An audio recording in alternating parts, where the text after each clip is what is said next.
Sí, perfecto. Muy buenos días. Estamos aquí eh, reunidas y reunidos para eh, estudiar un módulo más de su eh, diplomado en argumentación jurídica. Ahora lo que vamos a desarrollar es lo que corresponde a la redacción de las sentencias. ¿En qué momento, hasta qué punto es relevante cómo se usa en la redacción de una sentencia la argumentación jurídica? Pues estos son elementos que pues eh, muchos de ustedes ya conocen, trabajan en un tribunal electoral o cualquier tribunal. Y el modo de cómo funcionan las sentencias también lo conocen si son parte de algún instituto electoral eh, local. Más aún si, si, si trabajan como litigantes en materia electoral o en cualquier materia.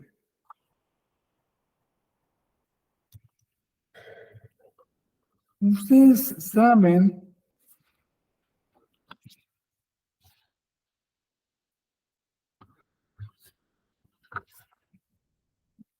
que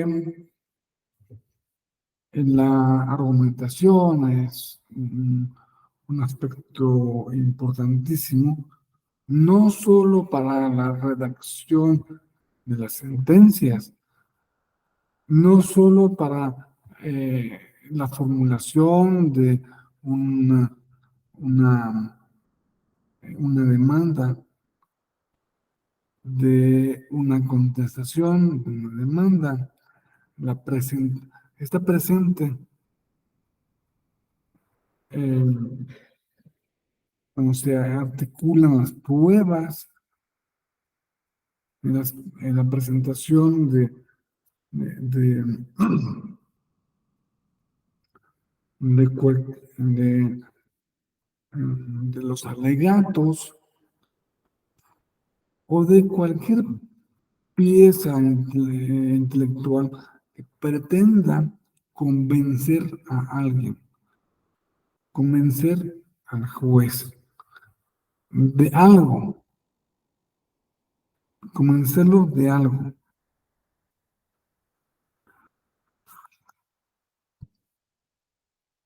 Es algo realmente importante la argumentación desde el momento en que no se limita a la,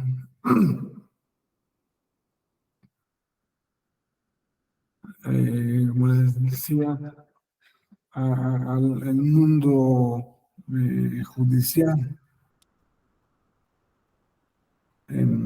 sino que, eh, muchas gracias, Carlos, sino que también se debe entender como una actividad que todos realizamos desde niños, realizamos la actividad de argumentar. ¿Qué tal el niño al que no le fue muy bien, que digamos, en su clase de matemáticas? ¿Qué pasa? ¿Qué pasa ahí? Que va con sus papás y les dice, "Ah, papá, mamá, saqué 5 en mi examen de matemáticas, porque no me dio tiempo de estudiar, porque me enfermé. No me dio tiempo de estudiar porque la maestra me dijo que no estudiáramos. No pude estudiar eso porque la maestra o maestro dijo que nos íbamos a enfocar en un libro y él hizo el examen sobre otro libro. Bueno, estos son explicaciones, argumentaciones. Esto es, desde chiquitos argumentamos, queremos convencer a alguien. Los niños quieren convencer a sus papás, bueno, o luego, obviamente, a otros niños. Este, no, mi papá es el más fuerte. No, mi papá es más inteligente. No, mi papá es... Eso es un intento de argumentación que vienen de modo natural. Vienen junto con la inteligencia simbólica que posee el ser humano. Ahora bien, la, la argumentación jurídica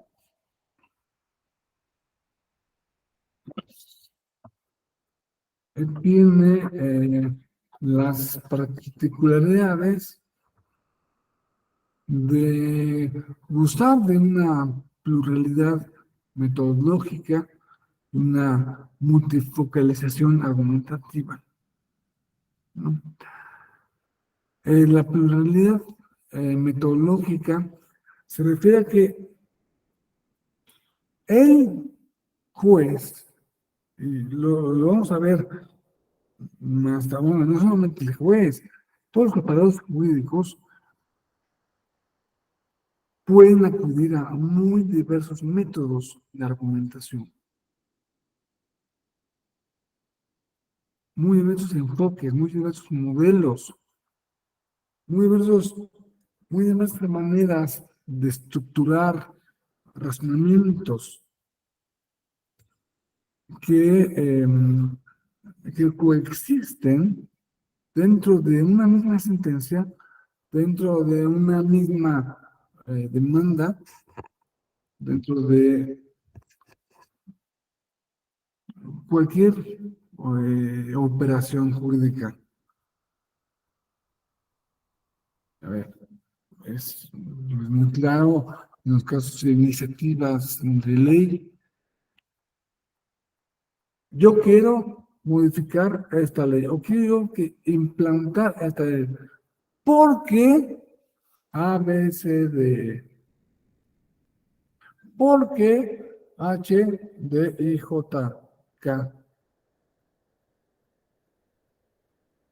Cada uno de esas letras son o corresponden a diversos métodos de argumentación.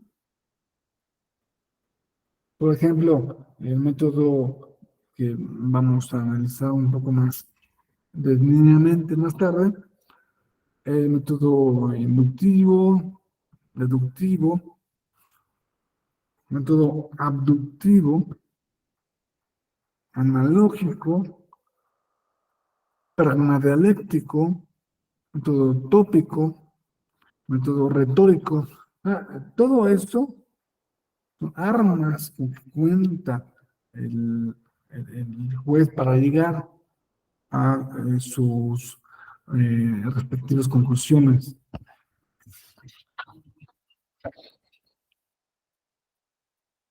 Podemos ver que la argumentación jurídica, por eso, no se trataba a un único esquema de razonamiento. ¿Cómo lo quisieron hacer creer en el siglo XIX? Cuando decían, el juez es la boca de la ley. ¿Qué quiere decir esto? Que el juez solo puede argumentar, a dar argumentos legales. Por legales se entiende, solo puede traducir lo que dice la letra de la ley, porque la interpretación legal finalmente es una traducción. Esto quiere decir esto otro.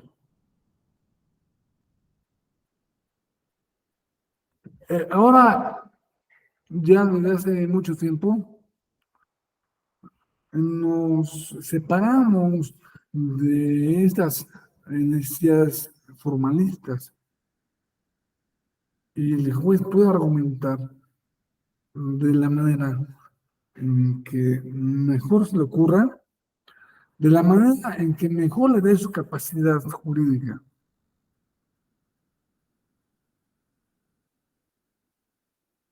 Porque esto viene estrechamente relacionado, o es de alguna manera lo mismo, la multifocalización argumentativa. Un juez hoy puede argumentar conforme a lo que diga la ley, la letra de la ley, pero también de un modo principalista, rescatando los principios que están íncitos en el esquema jurídico respectivo y haciéndolos valer. Puede también dar una argumentación jurisprudencial, nuevamente.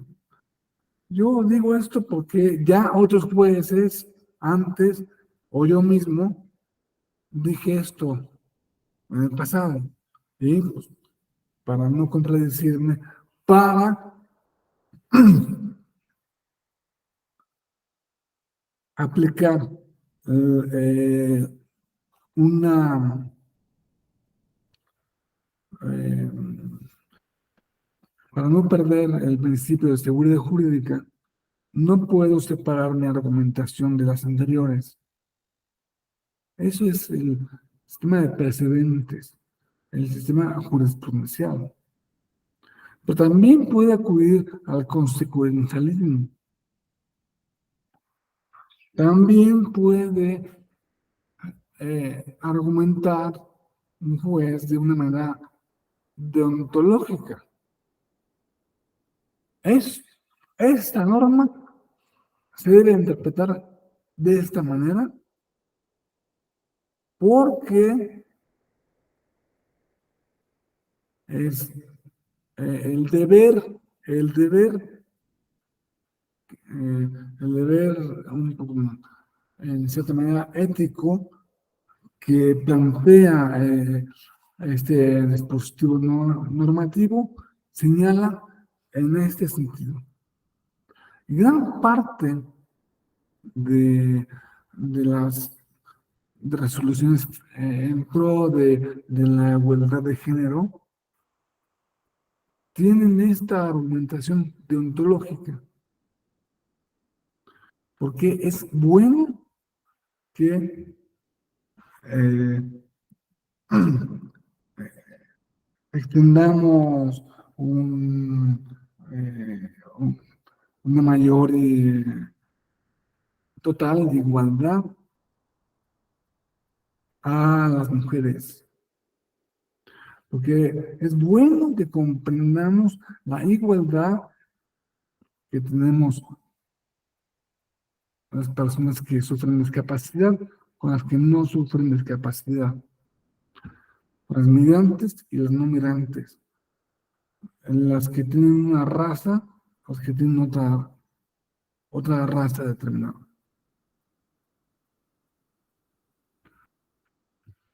Por último, puede argumentar también el juez de un modo axiológico. Entonces, poniendo valores jurídicos que están en juego, los axiomas son eh, proposiciones indemostrables porque son autoevidentes. Entonces, puede hacer uso de toda esa gama de, de, mm, de, de armas que están a la disposición de las personas que tienen a su cargo decidir sobre los conflictos que le presentan a la jurisdicción. O sea, pueden ver claramente que una argumentación robusta integra varias de estas perspectivas, integra varios métodos, no se queda con uno solo, sino que ese lo articula con el histórico, le pone un contenido ético y le pone también un agregado jurisprudencial. Entonces, ya cuando se juntan todo esto, la argumentación es muy, muy, muy sólida. Y eso es finalmente lo que se busca en todas y cada una de las eh, sentencias que proponen los entes jurisdiccionales. Bueno, entonces vamos a ver unos conceptos básicos que nos van a servir para no desviarnos, eh, para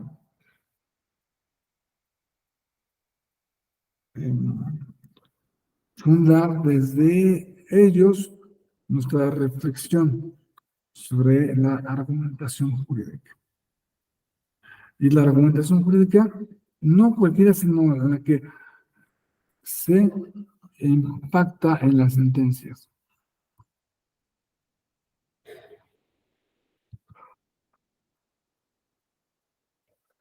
Como vemos, ya después de todo lo que les has dicho, y creo que ya podemos iniciar o ensayar una especie de definición de argumentación jurídica. Les cerebro de los niños que les argumentan a sus papás es algo que se da a través del lenguaje. Es algo, es un conjunto de palabras que se unen para en ellas eh, presentar alguna idea con el fin de que esas palabras sean eh, comprensibles a la otra persona, de modo que, bueno, es un proceso comunicativo. La argumentación es un proceso comunicativo. Cualquier argumentación. Un proceso comunicativo que se destina a generar o aumentar la adhesión de uno o más interlocutores, porque puede ser mamá o papá, ¿no? Sobre una idea, una tesis. una posición determinada, una explicación que deja más o menos bien parado al niño. Mediante la exposición de razones, argumentos. Oye, ¿por qué sacaste 5? No es que nos dijeron que estudiáramos otro libro y nos preguntaron o sea, esa es una buena razón. ¿Por qué al niño lo ponen a estudiar sobre el libro A y le preguntan el libro B? Habrá que preguntarle a la maestra. O habrá que investigar si los demás niños también entendieron que se debía estudiar el libro A y no el libro B, ¿no?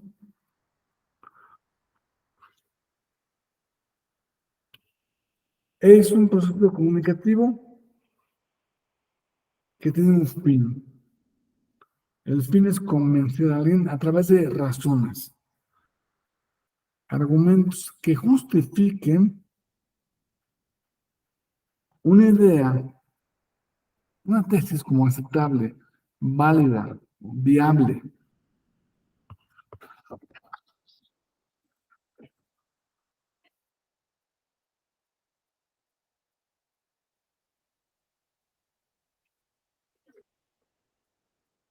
Tenemos que ver ahora dos conceptos que van muy de la mano, es la argumentación y el de interpretación.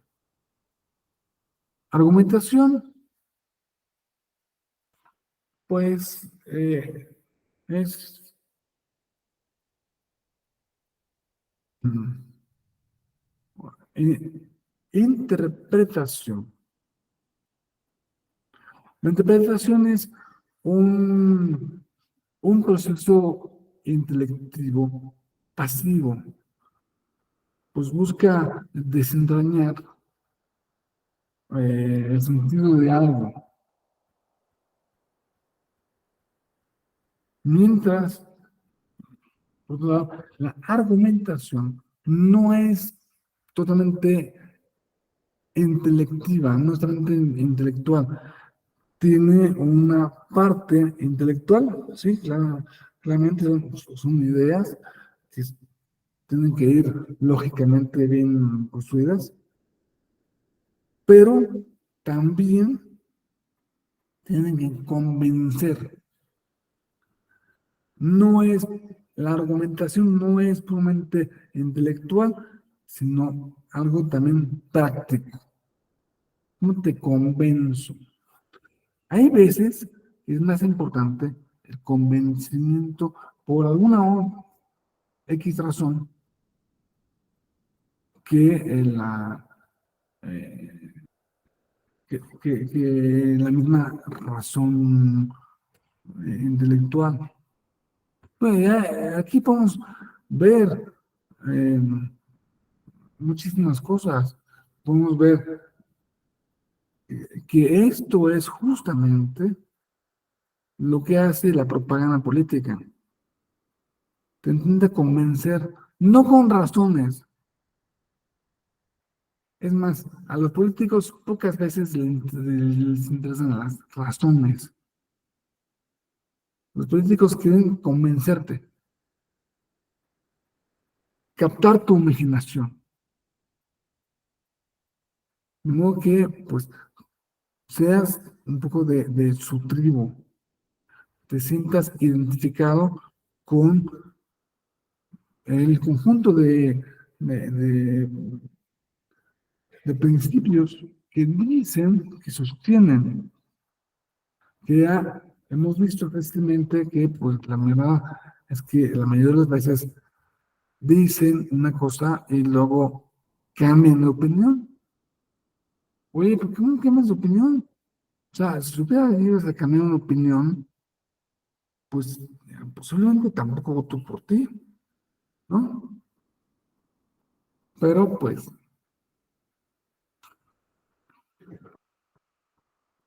voy a hacer un experimento a ver si se puede esto.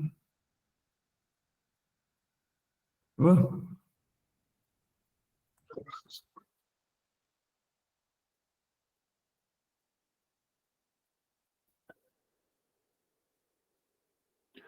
a ver, cometí un grave error que ahora lo vamos a remediar.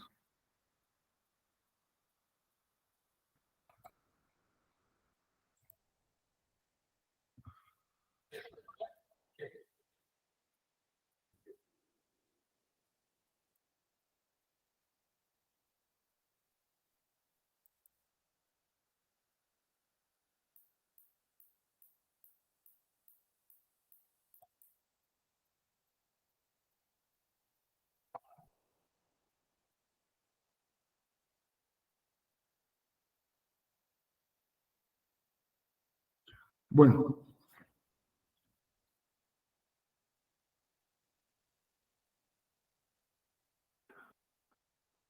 ya pasamos de esto, ya vemos que la argumentación también está en en toda la publicidad. Toda la publicidad lo que intenta es convencernos de comprar algo o de dejar de comprar una cosa para comprar otra cosa, pero siempre en términos comerciales.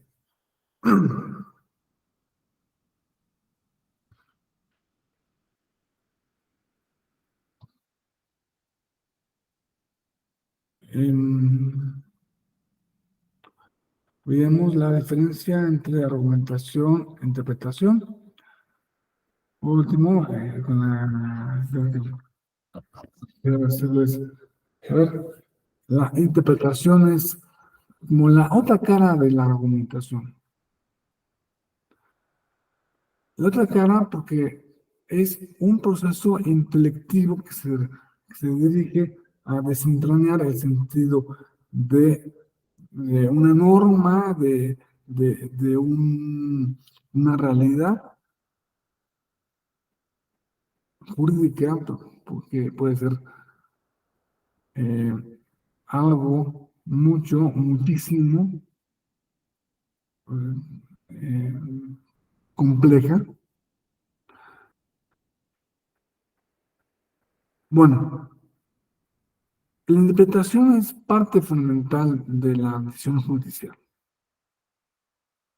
pues realmente pues, será la base en en que ella, tal argumentación se fundamente. Ahora vamos a ver los elementos de un argumento jurídico. Ya veremos, en primer lugar, que es un proceso comunicativo, porque implica un intercambio de argumentos, ideas entre interlocutores, las personas que van a hablar. En segundo lugar, busca una adhesión a una tesis. Por eso tiene un propósito persuasivo. Pretende convencer de una posición, de un punto de vista. Claro que tiene un contenido intelectual, o sea, se basa en razones, en argumentos. La persuasión se logra exponiendo argumentos que fundamentan y dan un sustento racional a cualquier tesis. Y pues los argumentos se deben justificar. Esto es quizá el punto medular de la argumentación, la justificación, el por qué. Yo te presento una idea y te voy a decir por qué debes convencerte de esa idea.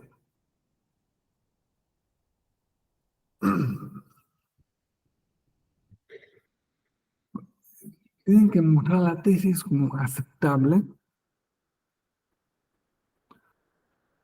eh, la idea como correcta, como válida, como algo que tú debes convencer.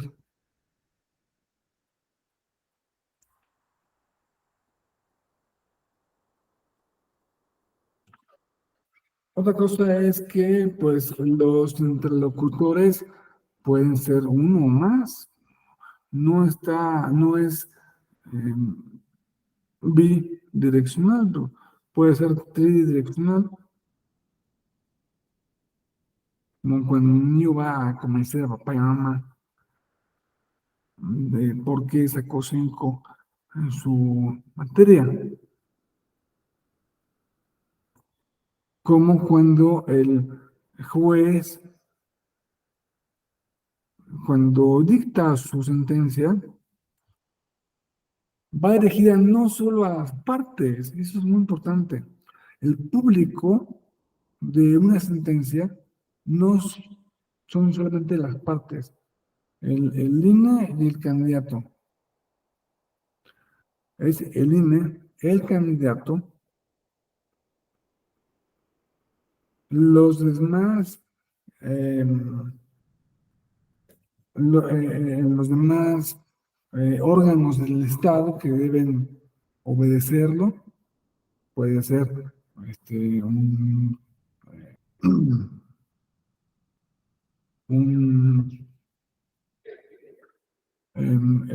un congreso, una legislatura, bueno, un congreso, un presidente de la República, o sea, todos esos deben obedecer lo que se diga en la sentencia. Pero o sea, la sentencia no solamente va dirigida a las partes oficiales, sino también muchas veces es leída, estudiada por la academia.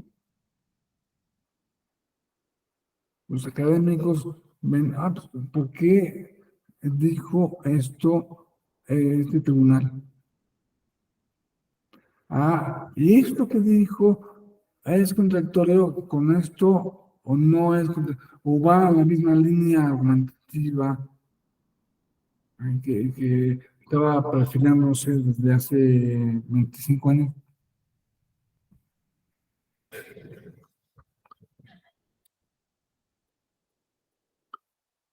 Y finalmente, el público de una sentencia también es es una sentencia que se dirige a una elección de gobernador, por ejemplo, va dirigida muy especialmente a las personas del Estado. Bueno, la entidad federativa, si lo extendemos también a la Ciudad de México,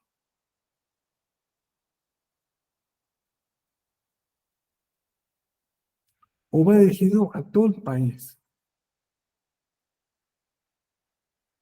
Y finalmente, una sentencia debe ir dirigida a todo el mundo, a todas las personas del mundo, un estudiante de Costa de Marfil, África, eh, un estudiante que vive en la isla de Tasmania, en Oceanía, también deben, cuando estudian derecho mexicano, pues también a ellos va dirigida la sentencia.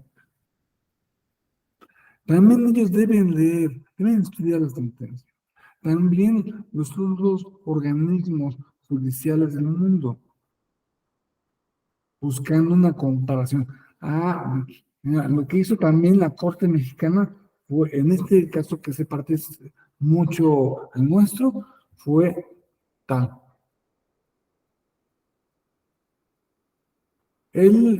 Por eso las sentencias deben ser entendidas como instrumentos comunicativos.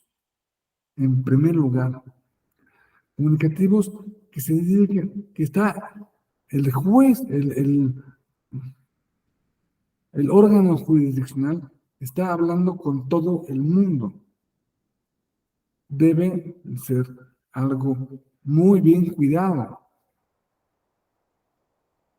No debe ser algo farragoso, ilegible, algo que continuamente dirija a, a, este, otras ideas, continuamente dirija a otros eh, eh, documentos que no se incluyen dentro de la misma tesis, dentro de la misma sentencia, y continuamente hable en términos eh,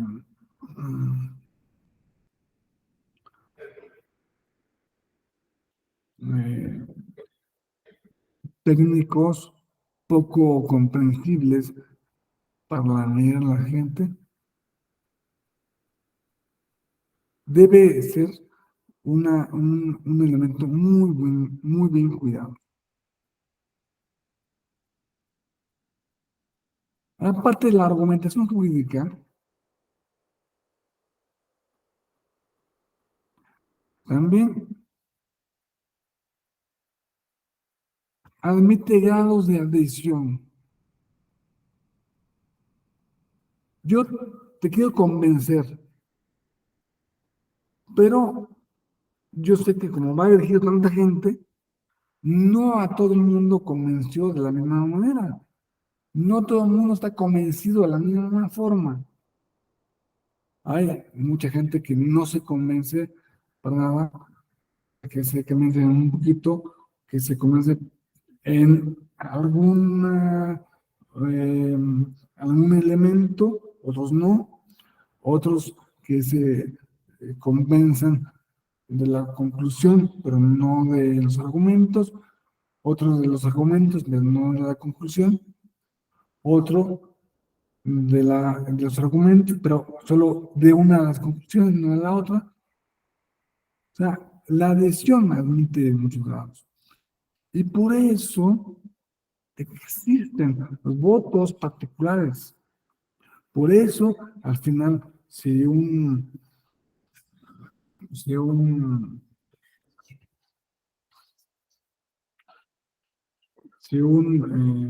juez, si un tribunal no están totalmente convencidos, pues puede ser que algunos magistrados o magistradas piense que se debe aceptar parcialmente o se debe negar eh, lo que se dice en la sentencia. Hay unas sentencias, yo creo, en su mayoría, que pues tienen argumentos sólidos, y eso coincide con los casos fáciles, casos fáciles, casos difíciles. Suelen los casos difíciles encontrar muchas soluciones diferentes, soluciones aceptadas cada una. Entonces, pues, por eso mismo cabe muchas diferentes interpretaciones, diferentes maneras de abordar el, el problema. Y pues, una vez que ya hemos visto los elementos de los argumentos jurídicos que nos han quedado claros, quiero que vayamos a revisar los tipos de argumentos jurídicos.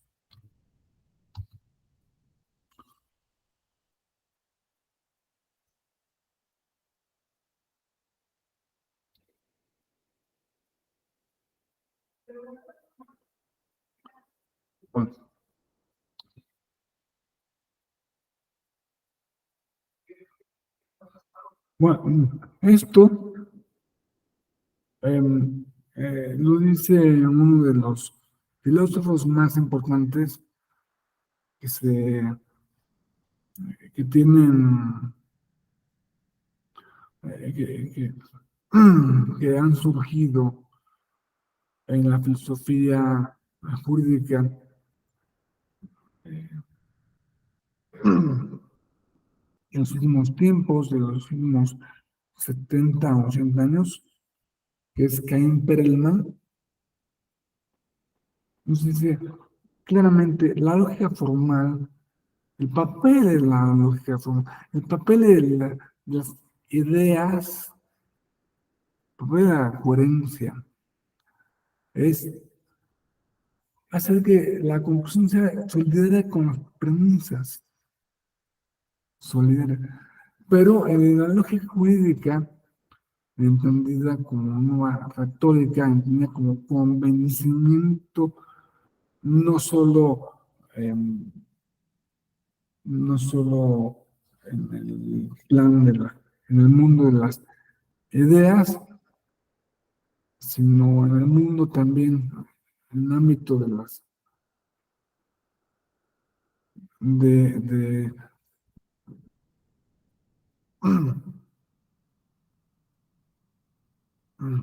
de lo emocional,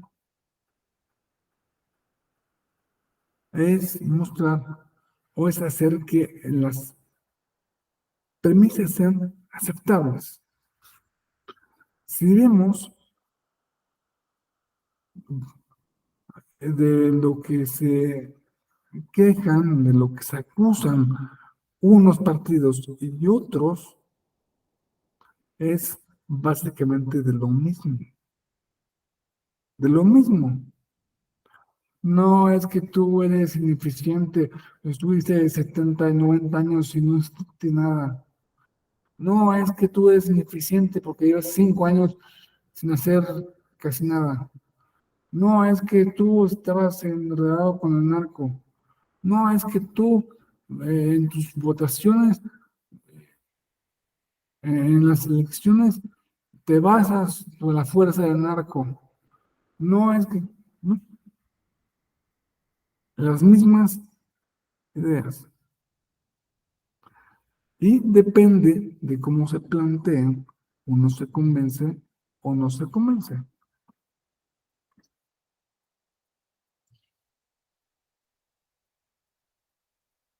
Ahora sí vamos a ver los tipos de argumentos jurídicos. Aquellos que están basados en únicamente la ley, otros basados en los hechos. En la ley, pues, como decía, una argumentación puramente legal se basa, es una traducción de la letra de la ley, de lo que dice el, los artículos jurídicos.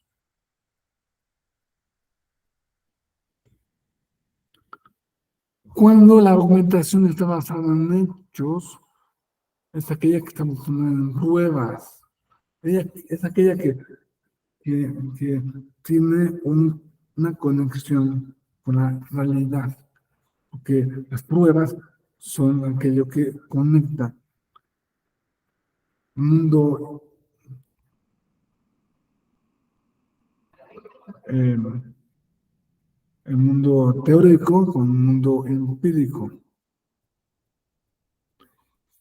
Y finalmente están unos tipos de argumentos basados en conceptos, basados pues en la justicia, en la igualdad, en la legalidad, en la soberanía. Si yo digo que esto debe ser de así, porque eh, de otra manera se estaría vulnerando la soberanía del país, estoy haciendo una argumentación basada en conceptos, basada en ideales, en este caso, La soberanía no deja de ser un ideal inalcanzable, al igual que la justicia, al igual que la igualdad.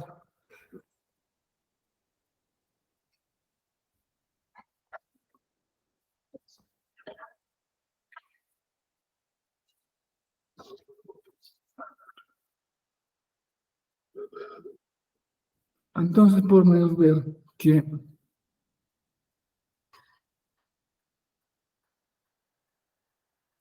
también diferentes tipos de argumentos jurídicos son números apertos, no números clavos. Hay muchos otros tipos de argumentos jurídicos según lo que ustedes crean y determinen, según lo que eh, el razonamiento jurídico posteriormente evoluciona.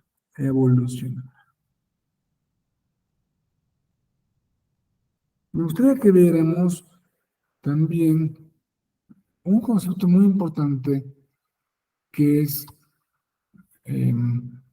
la lógica formal contra la lógica informal. La formal está basada en la estructura del razonamiento. Principios universales, deducción. Si esta ley dice esto, la conclusión es esta.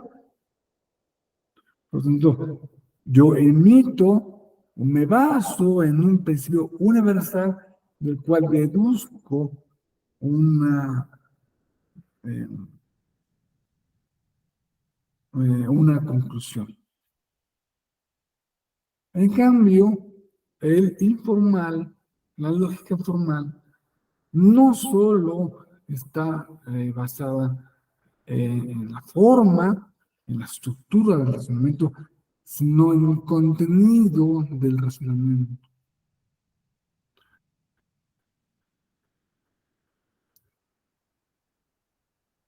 Por medio de la lógica informal, yo voy a decidir de una manera u otra. El ejemplo más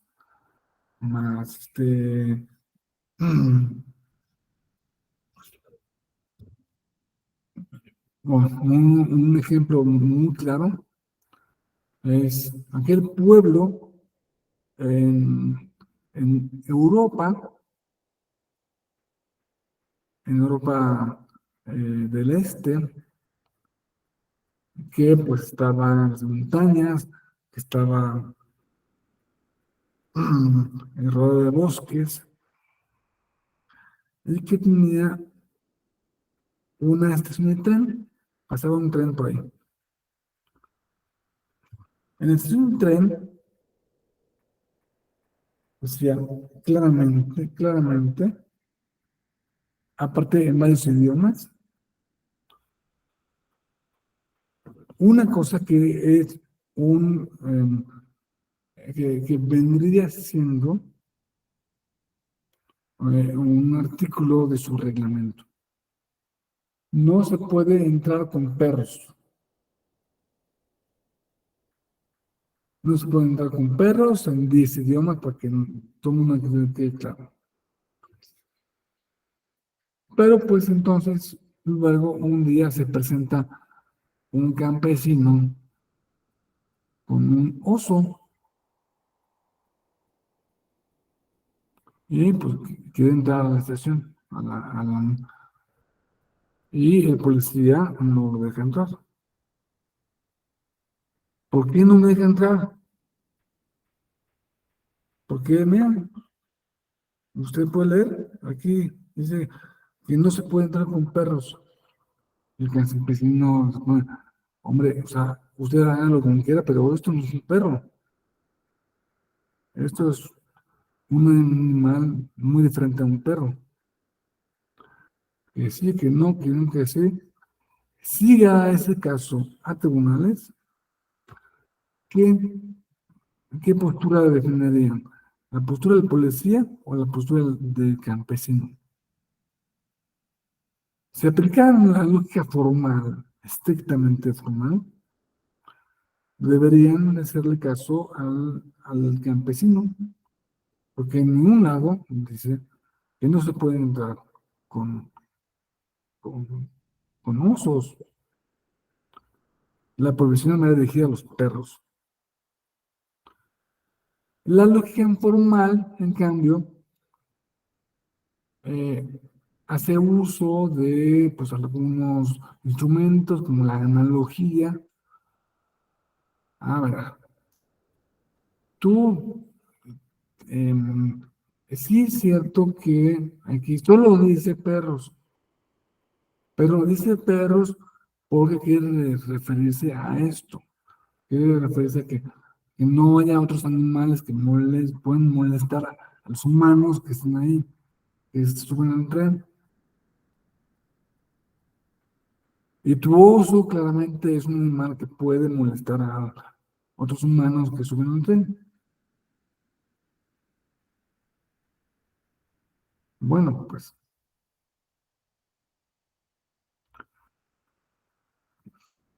la lógica informal y la formal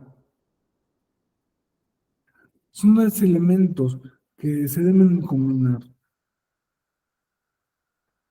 en una sentencia, en cualquier producción eh, jurídica, porque aplicando las dos se, eh, se asegura un contenido más cercano a la realidad sin deshacerse de la racionalidad.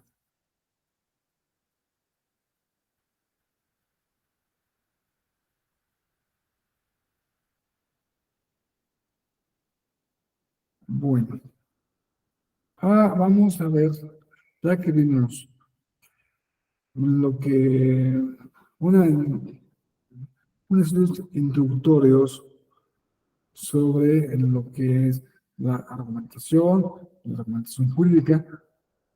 Ahora quiero que los invito a que estudiemos qué relación tienen exactamente con las sentencias.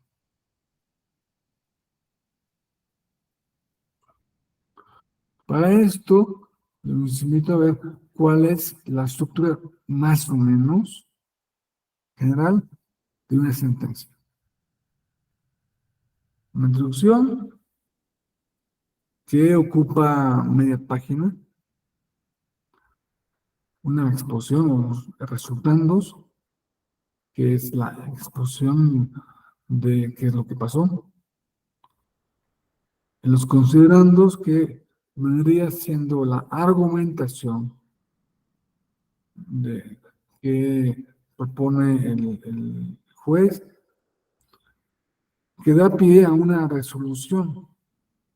Pero la resolución también es algo complejo porque no se limita yo resuelto a esto o lo otro.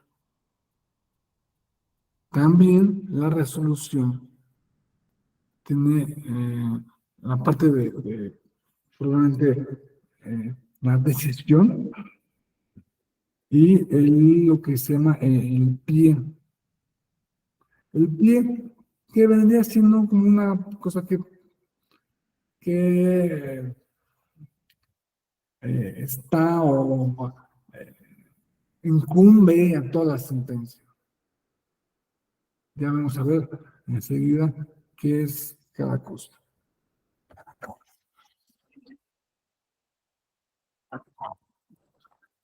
La producción es el marco estructural, así que no no abarca más de medio folio y pues tiene más o menos esta forma.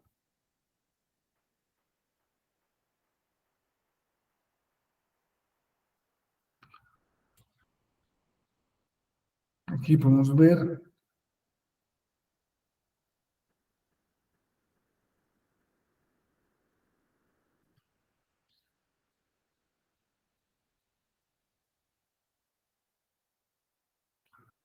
que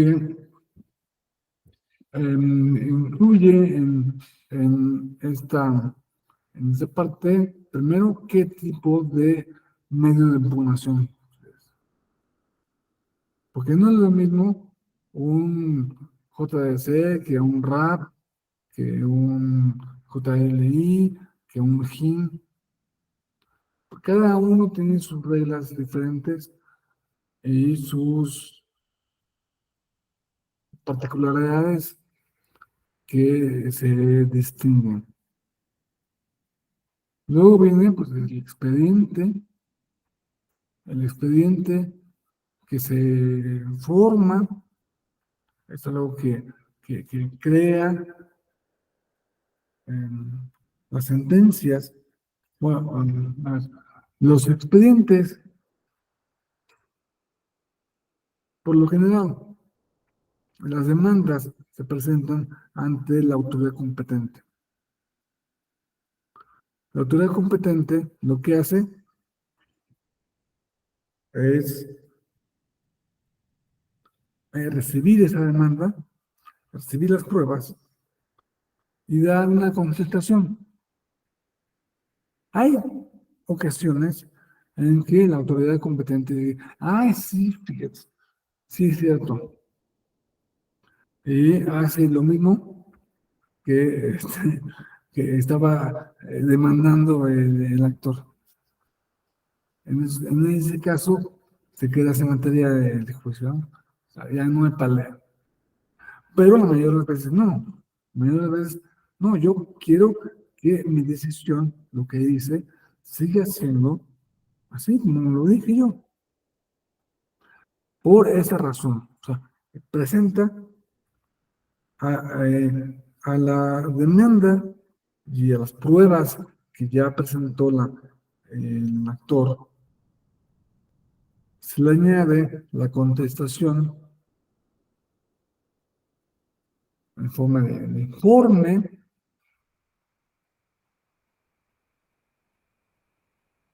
y las pruebas que a su vez presenta la, la autoridad.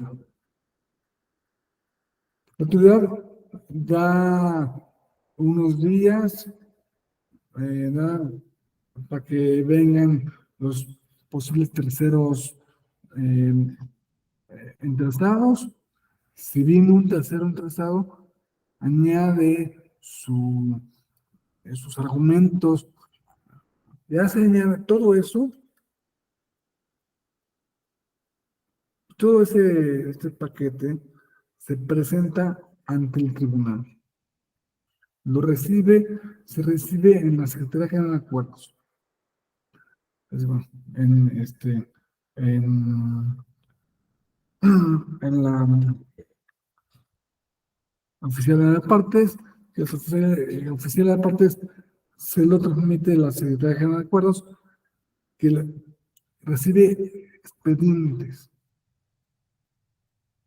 que le pone automáticamente un número de expediente. Ah, que es un JDC, ok. Ya llevamos 221 JD6, pues este es el 222 de este año, 2018. ¿Quiénes son los actores? ¿Quién es el autor responsable? El magistrado ponente, el secretario general de acuerdos, decide por un sistema aleatorio que tiene a qué magistrado se le va a remitir el expediente para su conocimiento. Entonces, el magistrado ponente ahora toca Felipe Fuentes Barrera, que lo va a...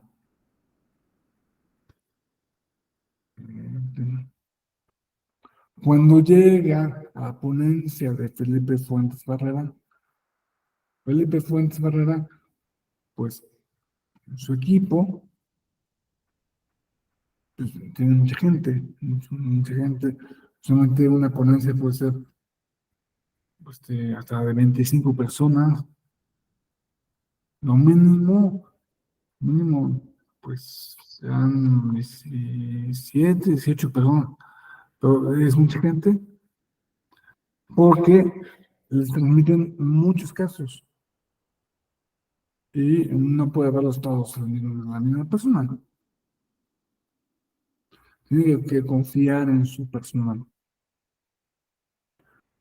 Entonces, finalmente, quienes acabaron finalmente de hacer las,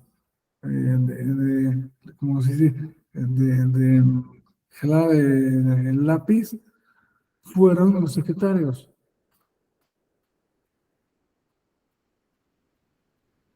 Ahora ya no se ponen secretarios, se ponen secretariado, o sea, un poco más inclusivo.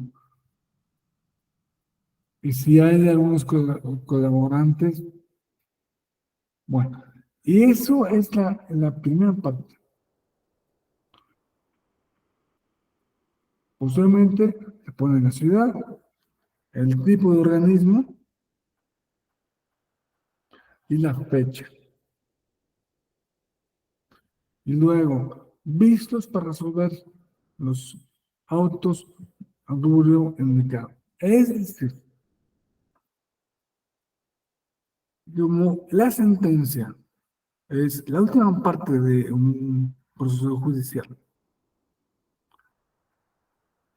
tiene que hacer referencia en que ya pasó todo la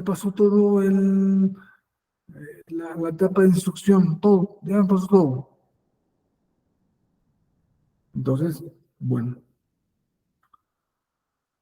visto lo que hemos hecho a lo largo de estos días, semanas, entonces por eso procedemos a lo siguiente. Ahora, según esto es el estilo antiguo de sentencia. El nuevo estilo de sentencia tiene un rubro mucho más simple. La ciudad y el órgano jurisdiccional y la fecha pues, no pueden cambiar. Pero lo primero que dicen es, en esta sentencia se decidió tal cosa. ¿Por qué? Porque pues, habitualmente, según el estilo antiguo de sentencia, la resolución estaba en la última página. Entonces todo el mundo se saltaba toda la sentencia y se iba a la última página a ver qué es lo que se dice.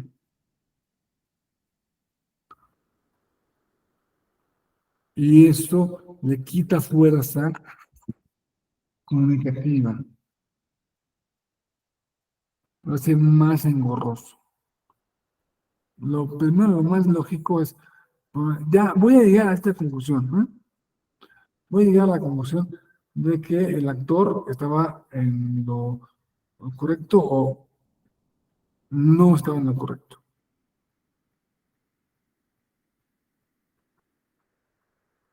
Cada una de las partes de la sentencia deben de tener coherencia entre sí, consistencia, fuerza persuasiva.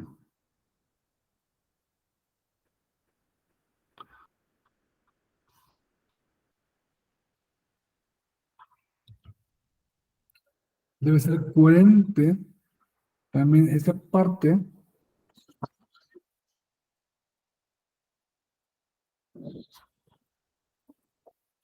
con la siguiente,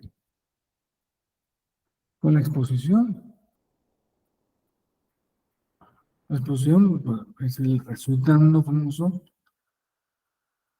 y es básicamente em, la, lo que se entiende por antecedentes. En la demanda, el actor presenta su versión de cómo fueron las cosas. El actor presenta también su versión. Entonces, el juez está entre dos versiones. ¿Qué pasa? En las veces en que todos están de acuerdo, por ejemplo, están de acuerdo ambos, actor como demandado, en unos 3 y 4, 1, 2, 3, 4, perfecto. Entonces lo acepta, lo introduce como parte de como la narrativa de lo que pasó. Si solamente hay un desacuerdo en un punto, entonces lo mencionan, se menciona. Y eso pasó y hay desacuerdo en tal punto. Por lo tanto, el desacuerdo en ese punto vendría siendo más o menos igual a litis.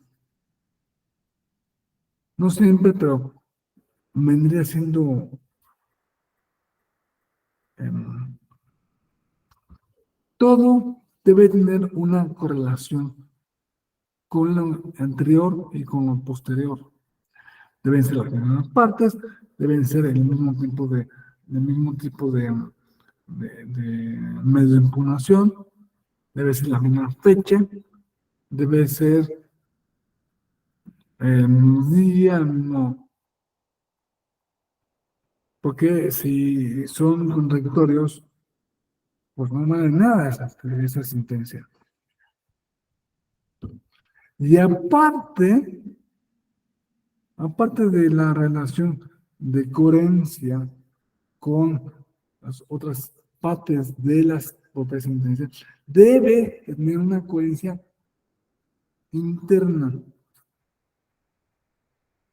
No puede ser que diga que un día pasó una cosa y otro día diga que el día anterior no pasó la otra cosa y otro día diga que sí pasó pero no pasó y otro día diga que no pasó pero sí pasó. Debe de haber una coherencia, una pulcritud lógica.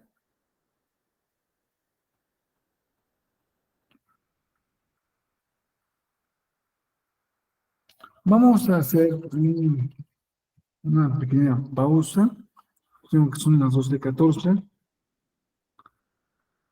Vamos a hacer una pequeña pausa de 5 minutos. ¿Qué tal si a las 12:15 a las 12:20 nos volvemos a unir para terminar con este tema? Y pueden aplicar sus cámaras. A las 12:15 estamos otra vez de vuelta.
Bueno, seguimos.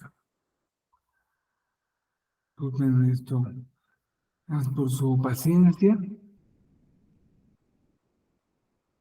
Agradezco mucho su presencia, su interés en esta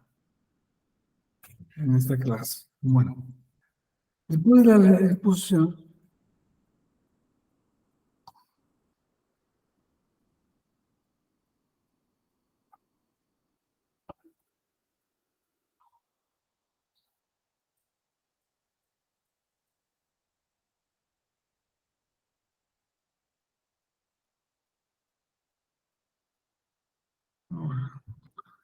mm,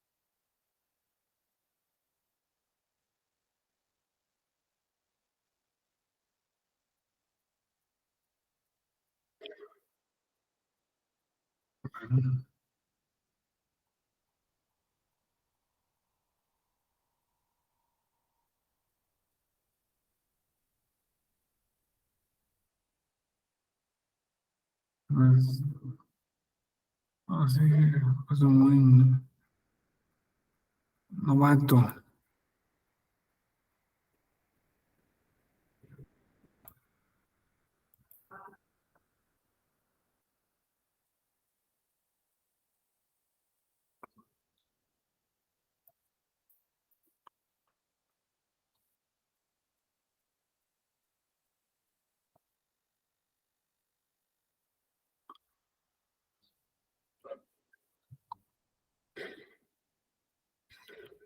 Estamos en un ejemplo este es un ejemplo de resultados. Los antecedentes, este ejemplo corresponde al J de C 10.231 de 2020, que pues usualmente se extiende por 5 o 6 folios, dependiendo de la complejidad del asunto.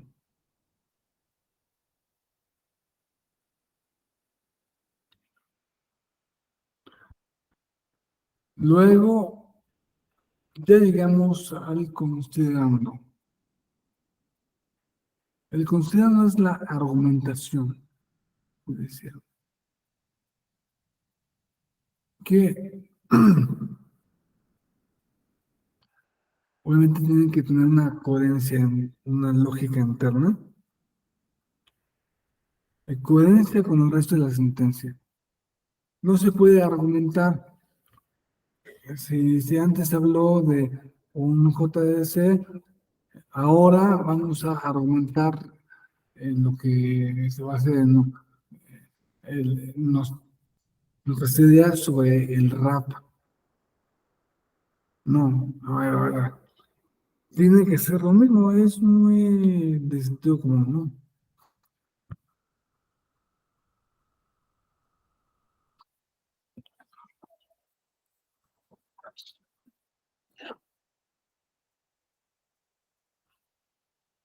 Y él considerando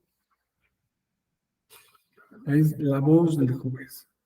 Ahora que ya te dije que de qué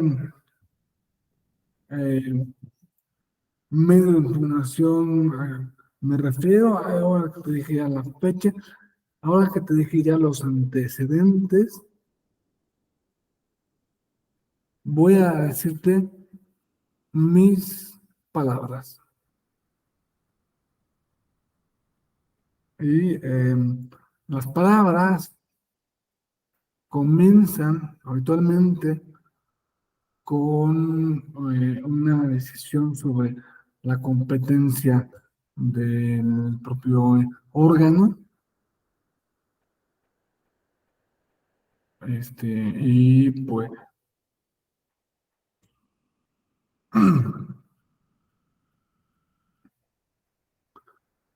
que en todas partes,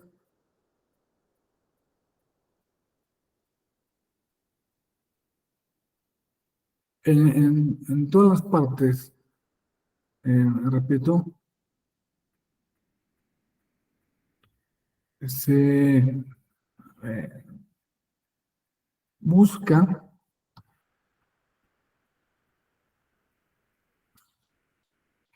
que, eh, que tengan una lógica interna y externa. Los consideran solamente, primero la competencia. En la época de la pandemia se metieron varios acuerdos para suspender la, todo la vida jurisdiccional, pero con algunas excepciones se seguirían analizando, estudiando los asuntos que fueran urgentes o que tuvieran una cierta importancia nacional. Entonces, en ese momento ya no es así, porque ya no estamos en la época de la pandemia. Gracias a Dios se acabó. Pero eh, el segundo considerando era pues la justificación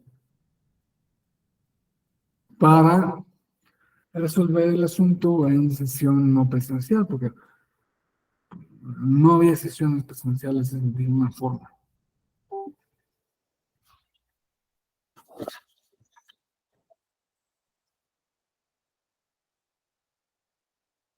Luego se estudiaron las causales de improcedencia.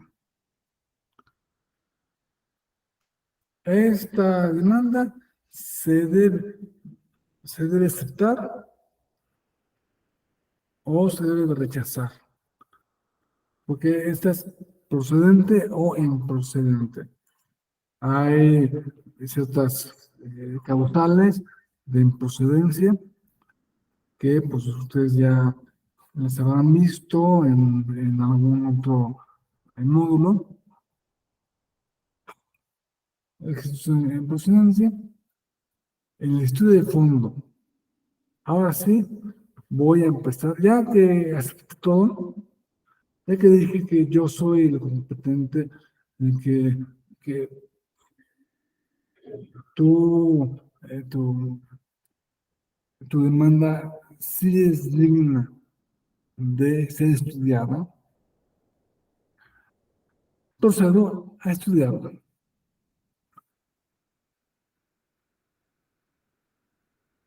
Y lo primero que hago es ver lo que tú dices, tus agravios. Tus agravios se estudian, usualmente se estudian en un orden, porque puede ser igual o puede ser diferente al que presentó el actor, pero en ese orden. Y si se cambia de orden, en un capitulito de metodología. En la metodología se dice, vamos a estudiar eh,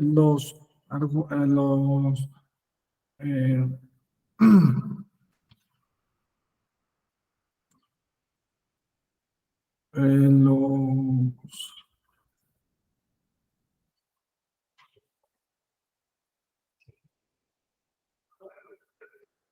argumentos del actor del de esta manera.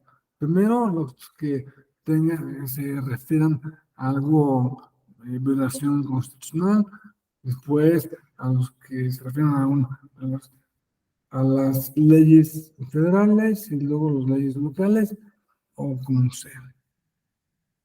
como se le parezca mejor, más conveniente al órgano. Entonces, ya empezaron a estudiar los agravios. Los agravios, cada uno tiene una lógica en sí misma. Tiene una lógica que se puede entender como lógica eh, clásica,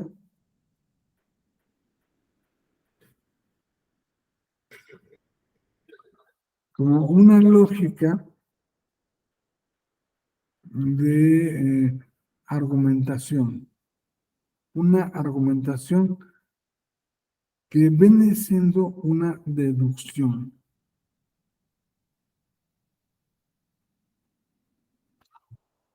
Hay esta norma constitucional, legal o de otra forma.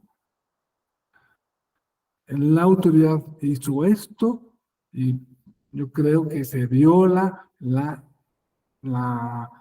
en la norma por este y este motivo.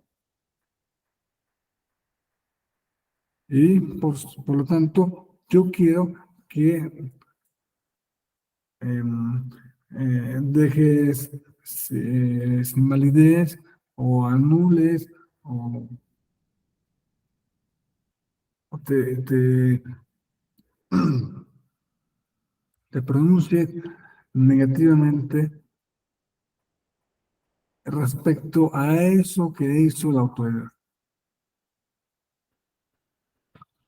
Una sentencia en general, en su conjunto, me vendría siendo un gran, un largo argumento, una larga deducción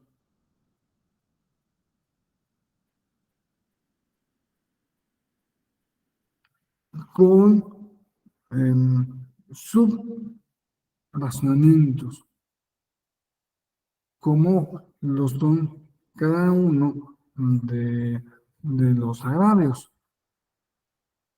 Bueno, la sentencia debe razonar sobre los agravios, sobre cada uno. De cada uno debe decidir si son fundados o si son fundados. Si son operantes, si son inoperantes.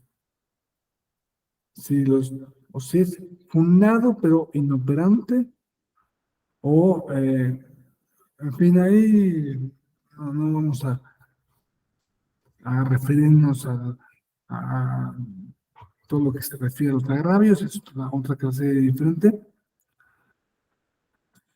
Pero la calidad de las sentencias se empieza a ver muy claramente aquí.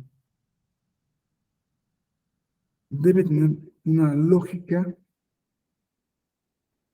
debe tener unos razonamientos, como decíamos antes, muy robustos. Porque la conclusión de una sentencia, una resolución judicial cualquiera, va a ser bueno,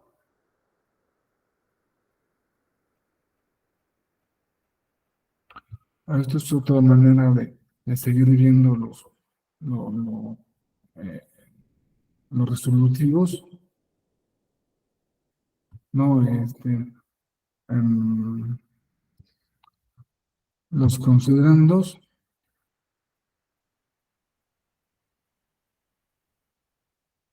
Luego, eh, esto no es algo matemático que se va a seguir siempre, pero usualmente de los considerandos se incluye una, eh, un capitulito que dice el sentido de la sentencia. O sea, ya, si ustedes leen muchas sentencias, se van a dar cuenta de que posiblemente se pueda hasta entender que desde el primer momento el, eh, el, el órgano se decidió por autor, por demandado. Esa decisión, pues, de algún modo no se debería mostrar antes, sino hasta el estudio de los agravios y sobre todo al sentido de la sentencia,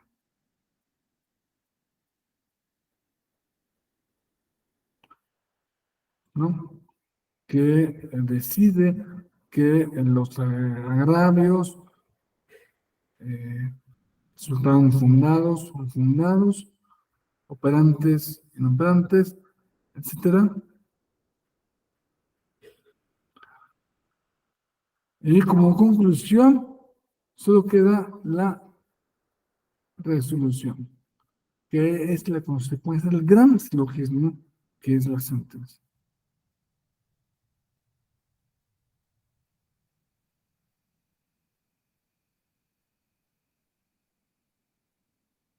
Coherencia con el resto, trascendencia y lógica interna. Ya lo habíamos visto. Entonces, lo que en nuestra materia hace los magistrados en los órganos jurisdiccionales electorales es uno de tres, o confirmar, o revocar, o modificar el acto impugnado. Suelen ser em,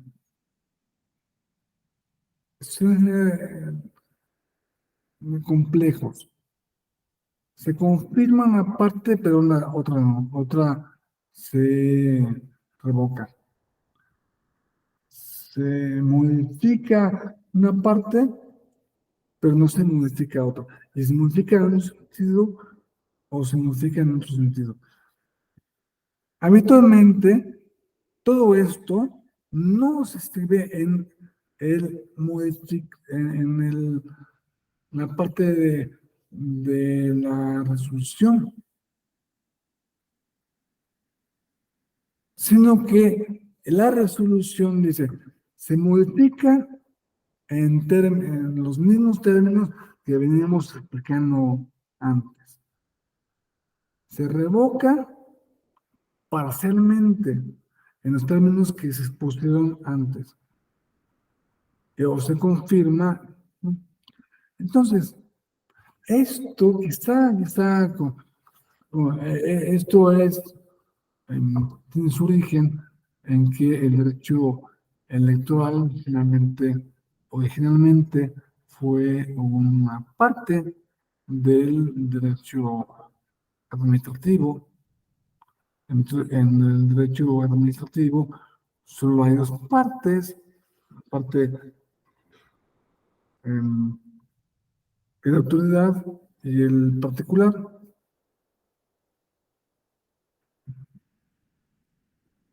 El particular siempre se queja de alguna forma de lo que hizo la autoridad.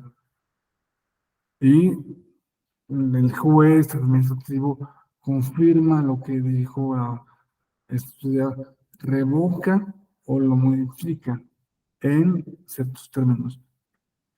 Se habla de que posiblemente una ley más evolucionada, no como las que nos trataron de meter en plan B, sino más inteligente, cambie estos términos y nos adapte a lo que realmente pasa.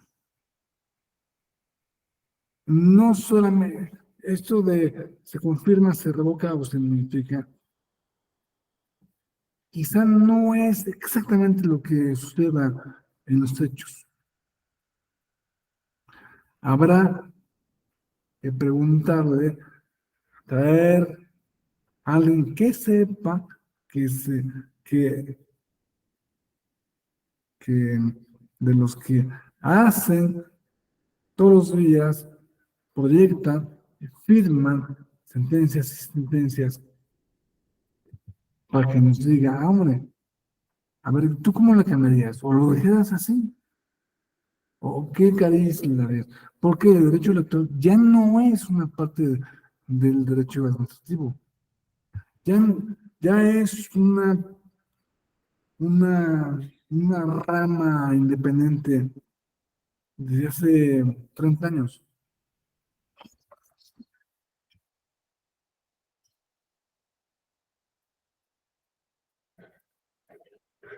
Entonces, bueno,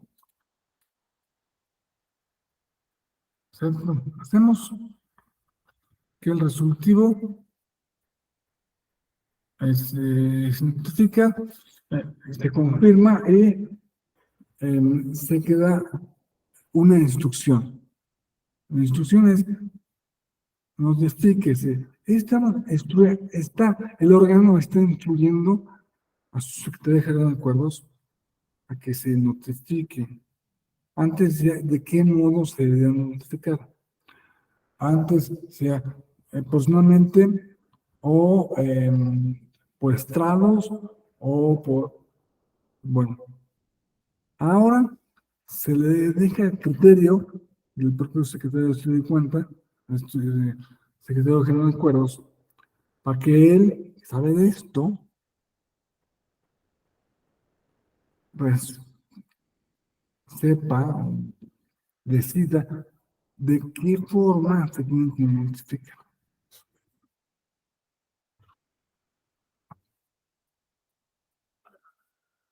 Hablamos de PARC, que viene con la sentencia acompañada a unas partes finales. Vamos a hablar del pie. El pie es muy importante, ¿no? Parece una tontería, pero es muy importante, porque es lo que le otorga la legalidad oficial a la sentencia. El secretario general de Acuerdos tiene las funciones de fedatario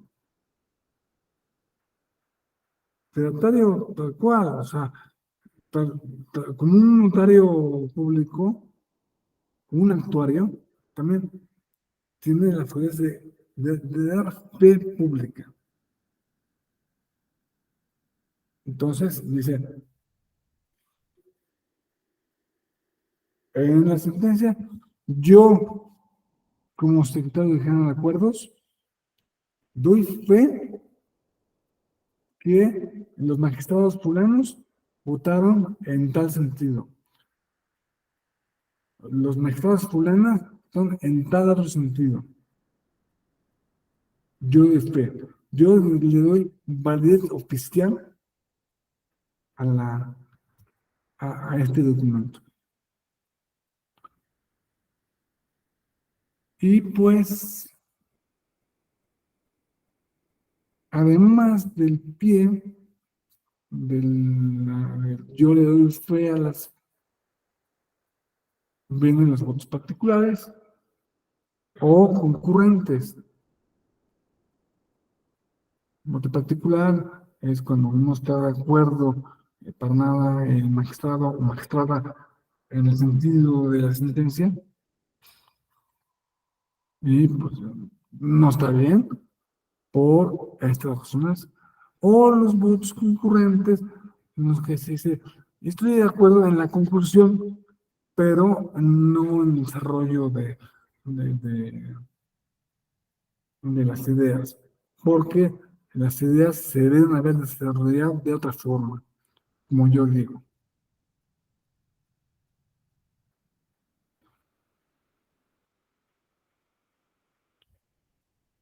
Muy bien, acabamos de revisar especialmente de qué modo se introduce la lógica y una argumentación correcta en cada parte de una sentencia. Ahora, pues sí, este,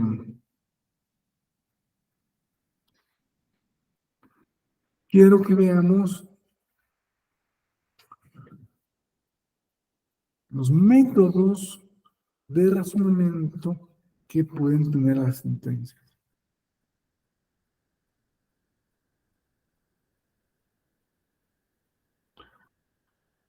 Veíamos que hay muchos métodos y que lo ideal es combinar los métodos o sumar los métodos o mostrar que con un método da lo mismo que con otro método, que la misma conclusión, así tiene eh, una argumentación súper, súper eficiente.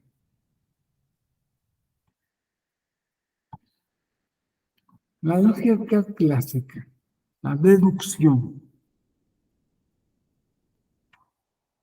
La deducción que nos lleva a se muestra, eh, se realiza, se manifiesta a través de la subsunción de normas abstractas a casos concretos. Esto es el eje del razonamiento jurídico. Hay una norma, hay un hecho particular, este hecho particular se acomoda en el supuesto, en la hipótesis que prevé la norma, y por lo tanto le voy a dar la consecuencia que el supuesto le da a esas normas, a esos, a esas, que esa norma le da a esos hechos.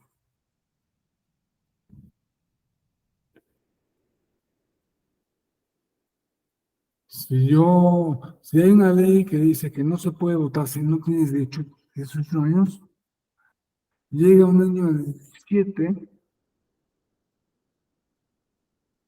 bueno, la realidad es que no se ajusta a la al supuesto de la norma. El supuesto de la norma dice que si son menores de edad, entonces no podemos votar.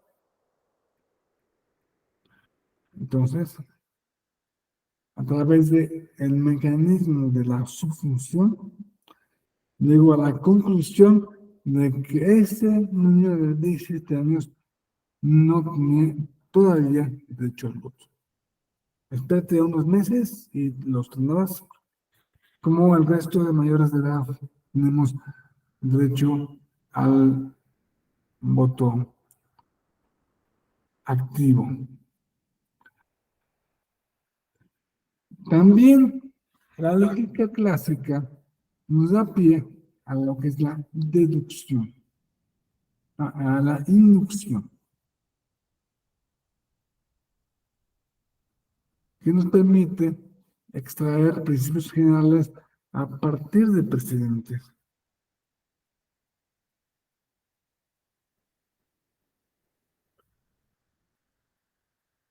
El juez dice, bueno, pues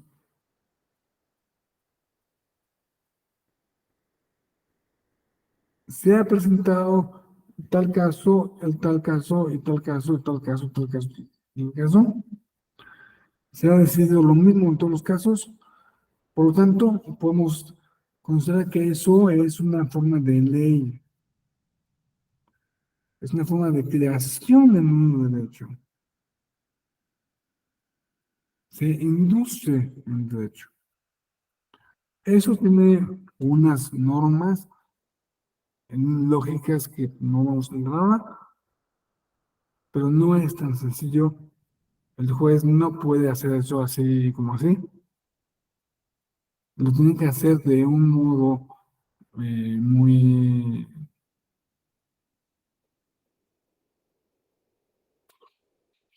eh,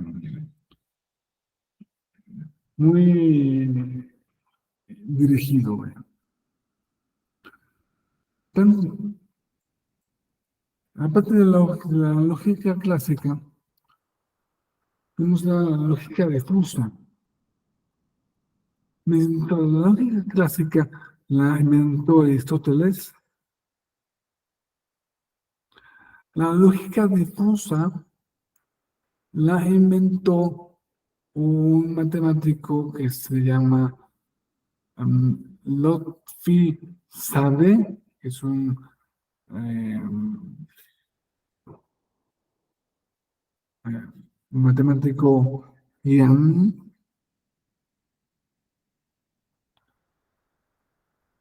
hecho nacionalizado estadounidense, que nos permite acoplar los principios de conceptos vagos, principios contradictorios, soluciones intermedias o graduales, sobre todo en la ponderación de argumentos. Esto es muy importante. Ahora nos planteamos una cosa. Lofty nació formuló su lógica difusa en 1965, creo, 67. Pero los jueces venían aplicando esta lógica un poco difusa desde hace miles de años antes que los Tizadea. ¿Cómo es eso? ¿Cómo es eso? Pues la aplicaban interpretaban los conceptos vagos, las medias verdades, siempre se han aplicado, siempre se han estudiado. um, y nos da tiempo de hablar y concluir este tema. Fíjense con que el juez, los tres jueces, utilizan la lógica difusa. De igual modo, eh, usan la abducción, que es creada por un filósofo que se llama Charles Sanders Peirce, siglo XX, que se basa en la inferencia más probable. Ahí se puede reducir. La inferencia más probable. Generación de hipótesis y de la aplicación. eh, hipótesis interpretativas.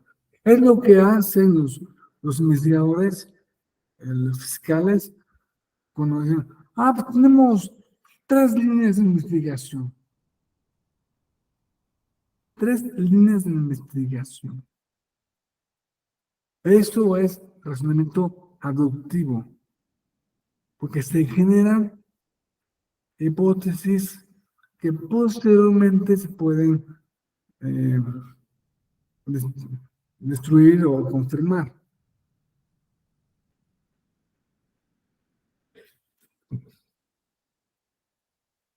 De igual modo, se utiliza el razonamiento jurisprudencial.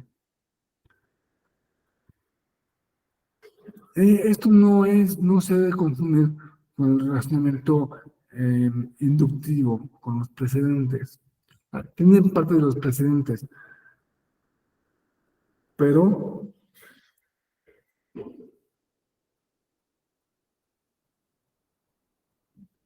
se limita, se encierra a las interpretaciones que han dado otros jueces en el ámbito de la jurisprudencia.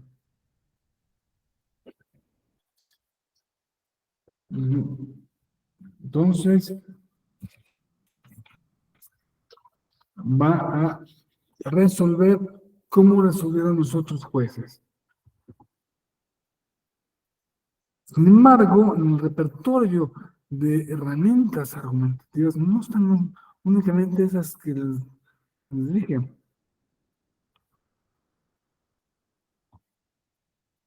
Están otro tipo de razonamientos, como el deóntico, que utiliza los deberes, el deber ser, esto es bueno, esto es malo. Por eso lo voy a introducir en mi decisión. Yo decido esto porque esto es bueno, no porque es legal, no porque es coherente con, no, porque es bueno. Ustedes van a decir, pues, es que es un poco arbitrario. ¿Quién dice que es lo bueno o lo malo? Ok, estoy de acuerdo en que puede dar lugar a lo, a lo arbitrario, pero se puede usar dentro de un mundo donde todo el público al que va dirigida la sentencia piensa lo mismo sobre qué es lo bueno y qué es lo malo. Ese tipo de razonamiento, pues, deóntico, lo usaron tanto desde Aristóteles hasta von Wright, Alexi, Tienza, Ruiz Manero, Walton, bueno, una serie muy importante de pensadores introducen en sus, en sus razonamientos algo, un contenido, algo deóntico, especialmente el feminismo, como les dije hace rato. También tenemos la herramienta tecnodialéctica, que es la fuerza. Eso es algo que desarrolló unos filósofos hace poco tiempo, un filósofo un holandés, o sea, Frans van Emeren y Rob Gorterster. Este, eh, ellos dicen que todo razonamiento, toda, eh, toda argumentación judicial se da dentro de un contexto real, dentro de un contexto social. Por eso, su fuerza debe encontrarse dentro de un contexto argumentativo concreto. No se puede entender lo que estamos estudiando si no entendemos que estamos en este estado, en este país, con esta religión, con este pasado,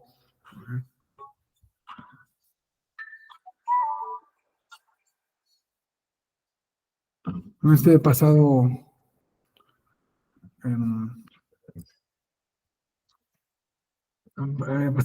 histórico determinado.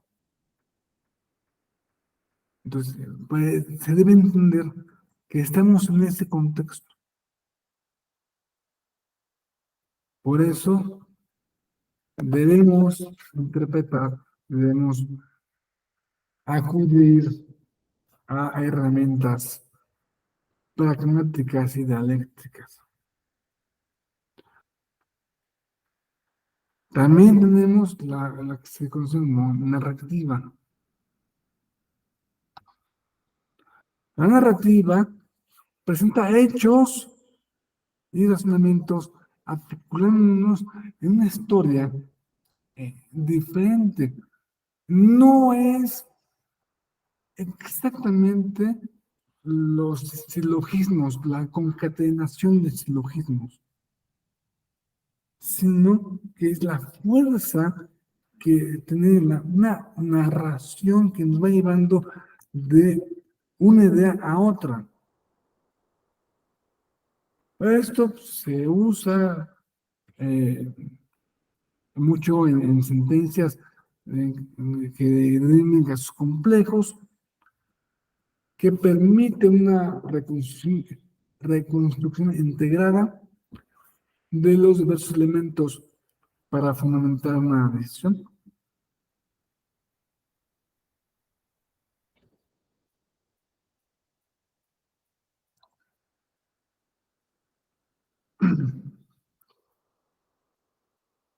Y pues se puede ampliar el espectro argumentativo con otras formas, otras técnicas, otras herramientas. Aquí no vamos a analizar, no da tiempo, pero quiero que se queden con la idea de la tópica que desarrolló Theodor Fiebig,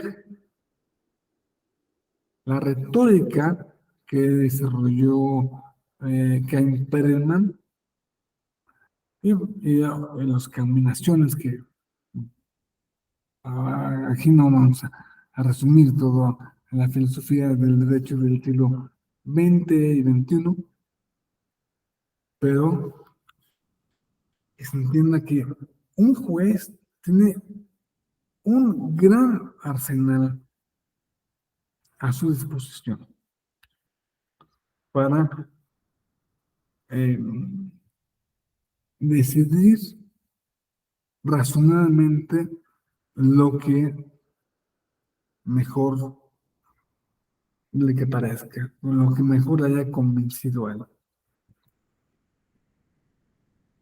Por eso, pues, solamente me queda despedirme. Muchas gracias por su atención. Nos entregamos unos minutos más, pero por eso les doy doblemente las gracias. Cualquier duda que tengan, estoy reclamo. Jonathan. Bueno, muy bien. Espero que les haya parecido interesante la lección y nos vemos en la siguiente actividad de la Escuela Judicial.